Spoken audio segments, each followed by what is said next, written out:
Bonjour, vous avez un terrain un peu comme celui-ci, complètement à l'abandon.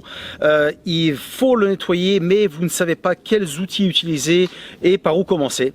Eh bien écoutez, restez avec moi, je vais vous montrer comment on va le faire.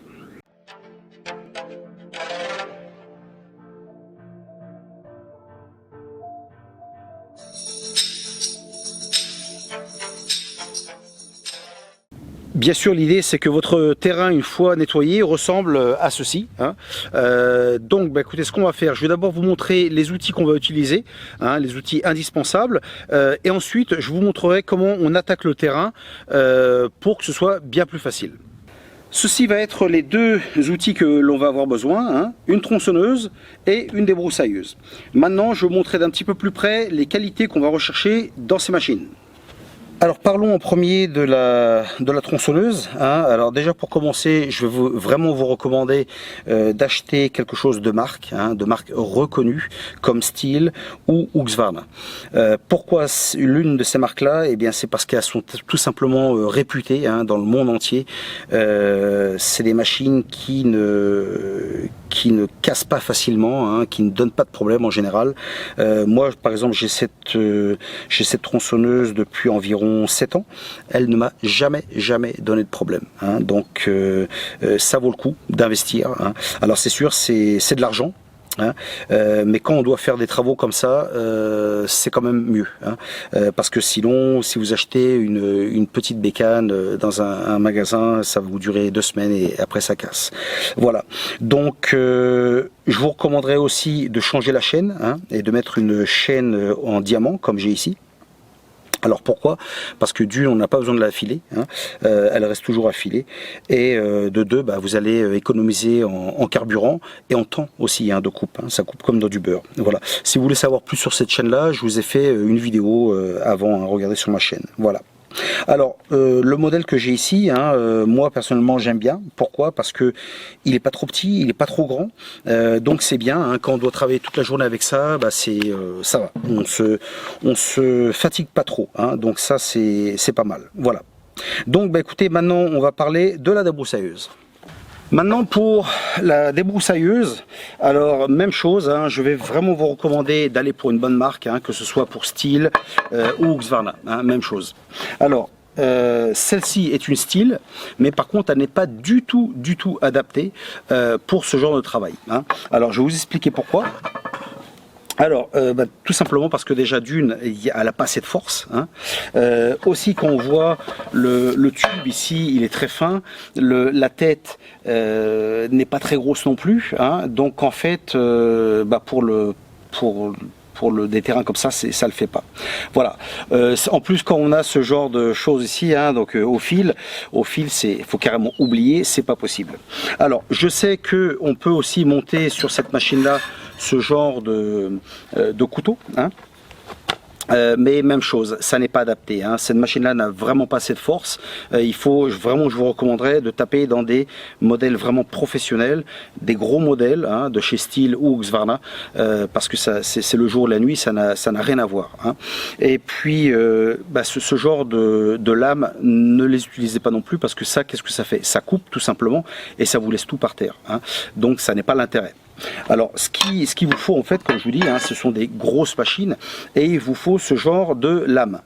Donc ça c'est ce qu'on appelle une lame à triturer, les courbées de chaque côté. Et donc non seulement ça coupe, mais ça triture tout en même temps. Donc ça bien sûr, vous n'allez jamais avoir ce genre de lame sur des petites machines comme ça. Ce sera toujours sur des grosses machines. Voilà. Donc même chose, vraiment. Prenez le temps de trouver votre machine, que ce soit d'occasion, si vous le voulez, mais il faut vraiment avoir ça. Et là, vous allez voir, ça va faire toute la différence. De toute façon, écoutez, maintenant, on va sélectionner un terrain, enfin une partie du terrain, et puis je vais vous montrer tout simplement, on va taper dedans, je vais vous montrer les étapes que l'on va suivre pour bien faire le travail, et puis après, on verra le résultat. J'ai donc sélectionné cette partie de terrain à nettoyer.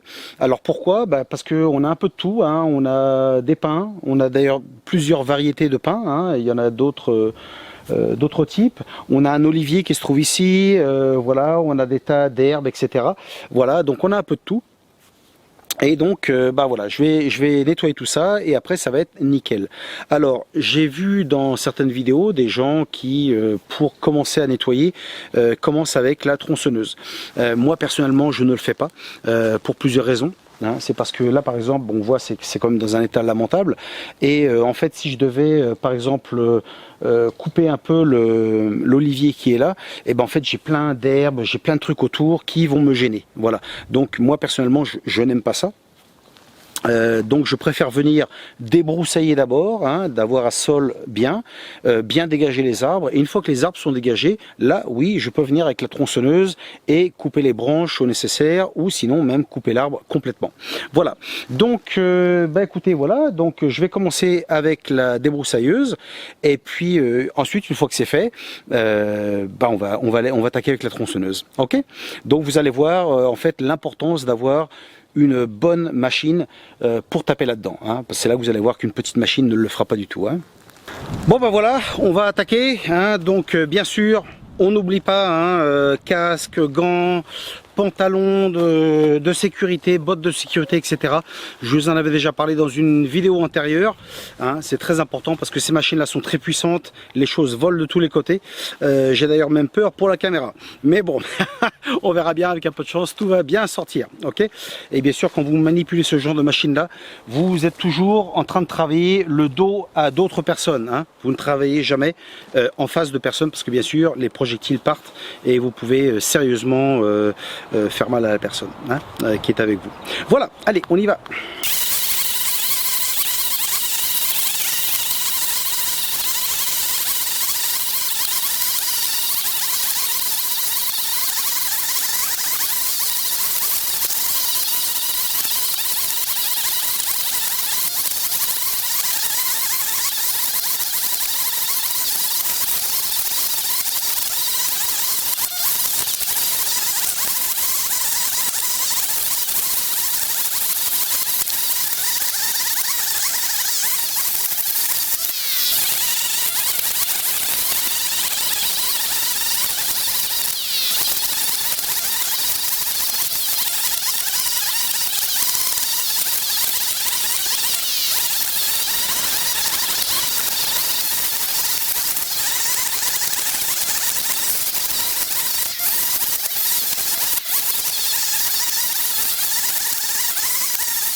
Comme vous le voyez, c'est nettement plus propre, hein, et donc là maintenant, oui, on peut travailler avec la tronçonneuse. Alors maintenant, c'est clair que si vous désirez garder certains petits arbustes comme ceci par exemple, vous n'allez pas le tailler bien sûr avec la tronçonneuse, hein. On va utiliser quelque chose comme ça et ça fera très bien l'affaire.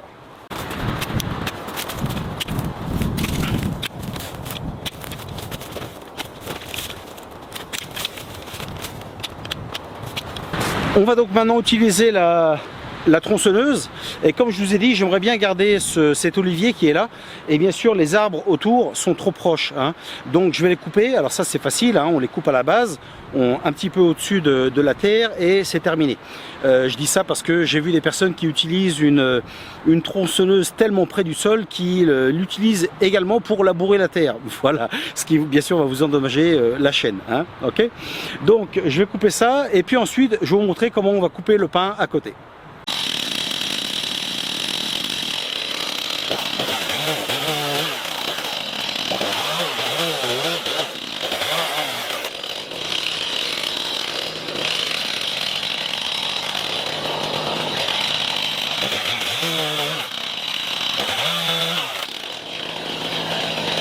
C'est donc maintenant beaucoup plus propre. Il nous reste à tomber le sapin qui est là.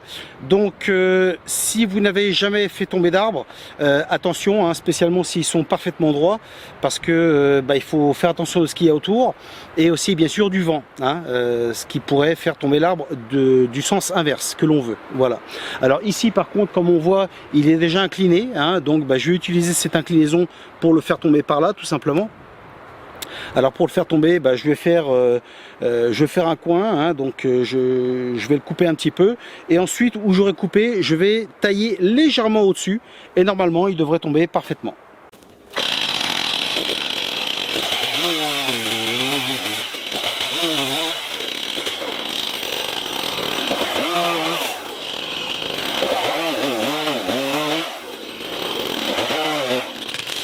L'arbre est tombé d'une façon fantastique, j'adore, hein, parce que ça va me faciliter la tâche pour enlever toutes les branches et ensuite tronçonner le tronc. Hein. Alors vous devez, si vous demandez pourquoi est-ce que j'ai fait la taille aussi haute, écoutez, c'est simple, c'est pour commodité. Hein. Il est quand même plus facile de travailler comme ceci que au sol. Voilà. Donc des fois aussi l'arbre ne tombe pas comme on aimerait. Et bien sûr, ça peut nous poser des risques, hein, pour nous. Donc, c'est quand même beaucoup plus facile de travailler comme ça et ensuite quitter la base que de faire tomber l'arbre en entier, hein, du pied. Voilà. Donc, c'est pour ça que je le fais. C'est juste pour ma sécurité à moi. Et je trouve ça plus facile. Voilà. Donc, écoutez, ce que je vais faire maintenant, je vais enlever toutes les branches et ensuite, je vais tronçonner l'arbre.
Bon, et bien voici qui est fait, hein. Donc maintenant cet arbre là va pouvoir pousser bien comme il faut, hein. J'aime bien moi personnellement laisser un espace de 5-6 mètres autour de chaque arbre, comme ça ils peuvent pousser tranquillement, hein. Ici derrière on voit il y a 2 pins par exemple qui sont l'un à côté de l'autre, ils n'ont pas d'espace et donc ils poussent mais finement et c'est pas beau. Voilà. Donc voilà, aussi quand vous débroussaillez avant, hein, comme vous voyez maintenant c'est quand même beaucoup mieux pour travailler. Voilà, donc maintenant vous pouvez venir avec une voiture, une remorque, et toutes les branches vous les mettez dedans, le bois vous le récupérez aussi, et puis tout ce qui a été trituré au sol, et écoutez, vous le laissez tout simplement comme ça, et avec le temps ça va tout simplement voilà, se décomposer et ce sera très bon pour votre sol. Voilà, c'est tout pour aujourd'hui, j'espère que vous avez aimé la vidéo, prenez soin de vous, ciao.